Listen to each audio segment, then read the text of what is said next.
Good morning, students. So, today we will discuss some practical problems on ratios. जो कि हमने कल ratios के फॉर्मूले किए थे, आज हम उसके प्रैक्टिकल डिस्कस करेंगे. ऑलराइट. सो ये फर्स्ट इलस्ट्रेशन देखिएगा. यहाँ पे क्या लिखा गया है, calculate current ratio from the following information. यहाँ पे पर्टिकुलर्स क्या क्या हमें दिए गए, इन्वेंट्री दी गई है, ट्रेड रिसीवेबल्स दिए गए हैं, एडवांस टैक्स दिया है, कैश एंड कैश इक्वलेंट दिया है, ट्रेड पेबल दिए हैं एंड शॉर्ट टर्म बोरिंग दी है. ठीक है. अब हमने करंट रेशियो निकालनी. करंट रेशियो का मैंने कल फॉर्मूला बताया था, क्या होता है, current asset upon current liability. Current asset कौन सी होती है, वो वाली एसेट जो लेस देन 1 ईयर हो. ऐसी करंट लाइबिलिटी कौन सी होती है, लेस देन 1 ईयर जो हमारी लाइबिलिटी होती है. अगर हम इसमें से सर्च करें करंट एसेट्स हमारी कौन कौन सी है, ये देखिएगा. फर्स्ट करंट एसेट हमारी कौन सी है यहाँ पे, इन्वेंट्री. इन्वेंट्री कितनी है, 50,000 रुपीज़. तो करंट एसेट में हमने फर्स्ट कौन सी ले ली, इन्वेंट्री. इन्वेंट्री कितनी ले ली, 50,000. उसके बाद हमारे पास करंट एसेट कौन सी है, ट्रेड रिसीवेबल. ट्रेड रिसीवेबल कितने हैं, 50,000. ये देखिए यहाँ पे हमने ले लिया ट्रेड रिसीवेबल 50,000. देन इसके बाद अगर हम देखें एडवांस टैक्स. एडवांस टैक्स हमारी करंट एसेट क्यों है, क्योंकि हमने एडवांस में पे कर दिया. अभी हमारी लाइबिलिटी राइज नहीं हुई थी बट फिर भी हमने ये एडवांस में पे कर दिया. सो इसलिए ये हमारी क्या बन गई, करंट एसेट. तो ये कितना है, 4,000. तो ये हमने करंट एसेट में ऐड कर दिया. And the last one is cash and cash equivalent, that is 30,000. तो 30,000 हमने यहाँ पे ऐड कर दिया. तो इन सभी का टोटल करके, ये सभी का टोटल करके हमारे पास क्या आ जाएगा, total current assets. Total current assets कितनी बन गई, 1,34,000.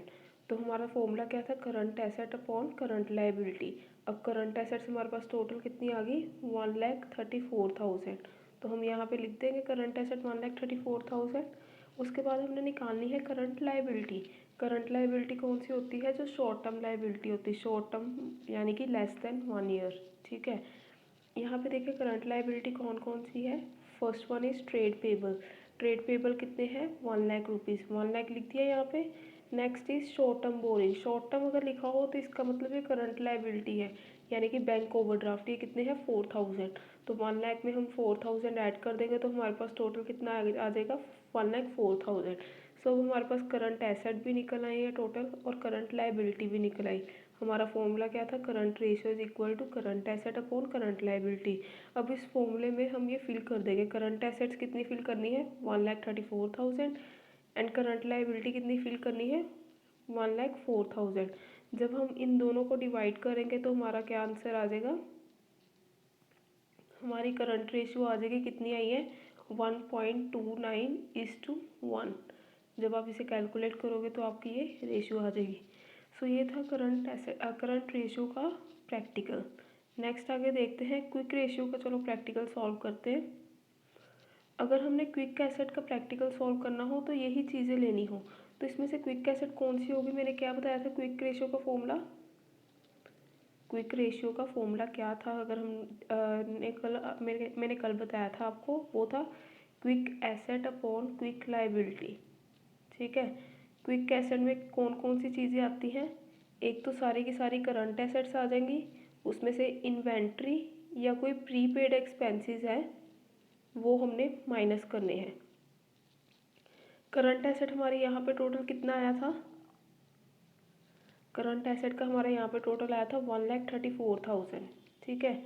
अगर हम बात करें क्विक एसेट की, 1,34,000 हमारे करंट एसेट का टोटल आया था.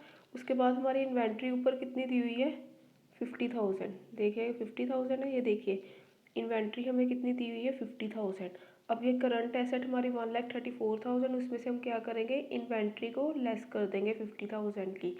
उसके बाद हमने देखना है कि हमारी कोई प्रीपेड एक्सपेंसेस तो नहीं है. प्रीपेड क्या है हमारा, यहाँ पे देखेगा, प्रीपेड मतलब जो हमने पहले ही पे कर दी है बट हमारी लाइबिलिटी अभी हमारी जो है अभी ड्यू हुआ नहीं है बट हमने पहले ही पे कर दिया, तो हमारी एसेट हुई. तो हमने क्या पहले पे किया है, एडवांस टैक्स. कितना पे किया, 4,000. तो हम क्या करेंगे, इन्वेंट्री 50,000 की और जो एडवांस टैक्स है 4,000 का, उसे हम लेस कर देंगे किस में से, जितना करंट एसेट का टोटल आया था. करंट एसेट का हमारा टोटल कितना आया था, 1,34,000। इसमें से हम 50,000 और 4,000 लेस कर देंगे तो हमारे पास क्या आ जाएगा, क्विक एसेट। क्विक एसेट आ जाएगा।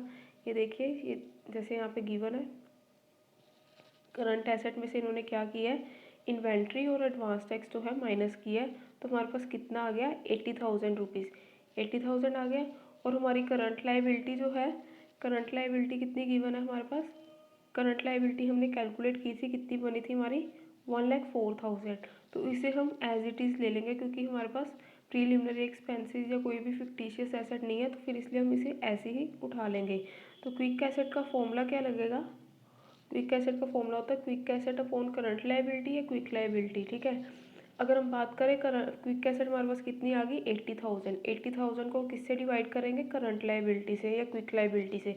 वो कितनी हमें गिवन है, 40,000। 80,000 divided by 1,04,000, sorry current liability हमें कितनी गिवन है, 1,04,000। तो हम इन दोनों को डिवाइड कर देंगे तो हमारी क्विक एसेट की रेशियो आ जाएगी, कितनी है, 0.77:1। तो ये हमारा आंसर होगा। नेक्स्ट है लिक्विडिटी रेशियो। लिक्विडिटी रेशियो में क्या होता है, liquid asset upon current liability. अब लिक्विड एसेट कौन कौन सी होगी, लिक्विड एसेट में ये देखिए, लिक्विड एसेट भी सेम क्विक एसेट की तरह ही होती है। लिक्विड एसेट में क्या क्या चीज़ें आएंगी, सारी की सारी करंट एसेट्स आ जाएंगी। उसमें से हमने क्या करना है, इन्वेंट्री को लेस करना है।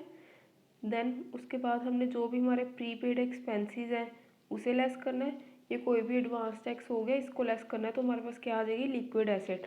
तो लिक्विडिटी रेशियो का फॉर्मूला क्या है, liquid asset upon current liability. ठीक है, अब हमारे पास लिक्विड एसेट कैसे निकलेगी, पहले हमने देखनी करंट एसेट हमारी कौन कौन सी। करंट एसेट्स क्या है दी हुई, 80,000।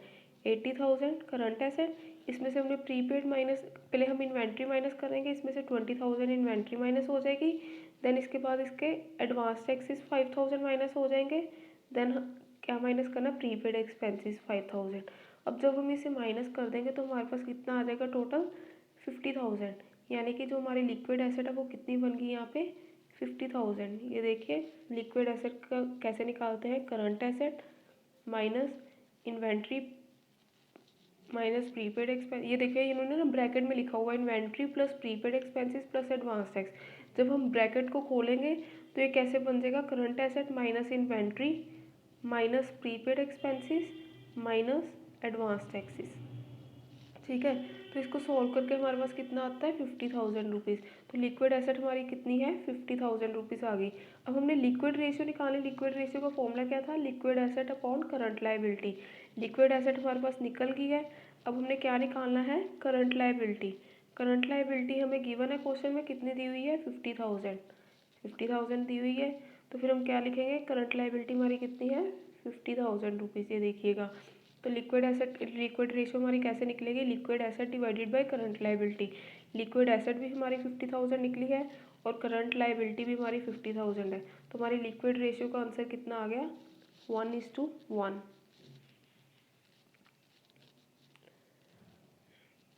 नेक्स्ट देखते हैं क्वेश्चन।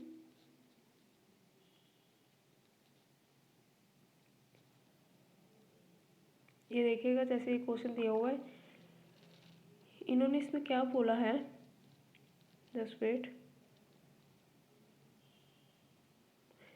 एक तक हमने कल की थी current ratio, liquidity ratio, quick ratio, और एक हमने की थी डेट इक्विटी रेशियो। ठीक है, अब हम डेट इक्विटी रेशियो का प्रैक्टिकल करते हैं। डेट इक्विटी रेशियो का मतलब हमने कल डेट इक्विटी रेशियो का फॉर्मूला क्या किया था, long term debts divided by share holder funds. Long term debt कौन से होते हैं, जो कि डेट है 1 साल से ज़्यादा हो गया अभी तक पे नहीं किए, जैसे कि यहाँ पे डिबेंचर हो गए या कोई भी तरह के लोन हो गए, long term loans. Share holder funds में मैंने क्या बताया था, क्या क्या आएगा, इक्विटी शेयर कैपिटल होगी हमारी, या प्रेफरेंस शेयर कैपिटल होगी, या कोई भी तरह के रिजर्व्स वगैरह हो गए, ये सारे शेयर होल्डर्स फंड्स में आएंगे। ठीक है, तो ये था हमारा, इसका हम प्रैक्टिकल पोर्शन देखते हैं।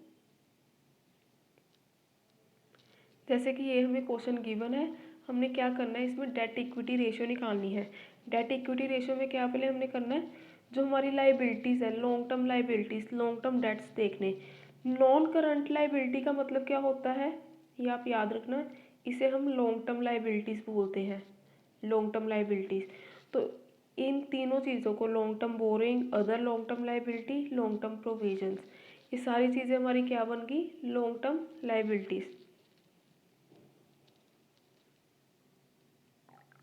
इसके आगे है, देखिएगा क्वेश्चन को।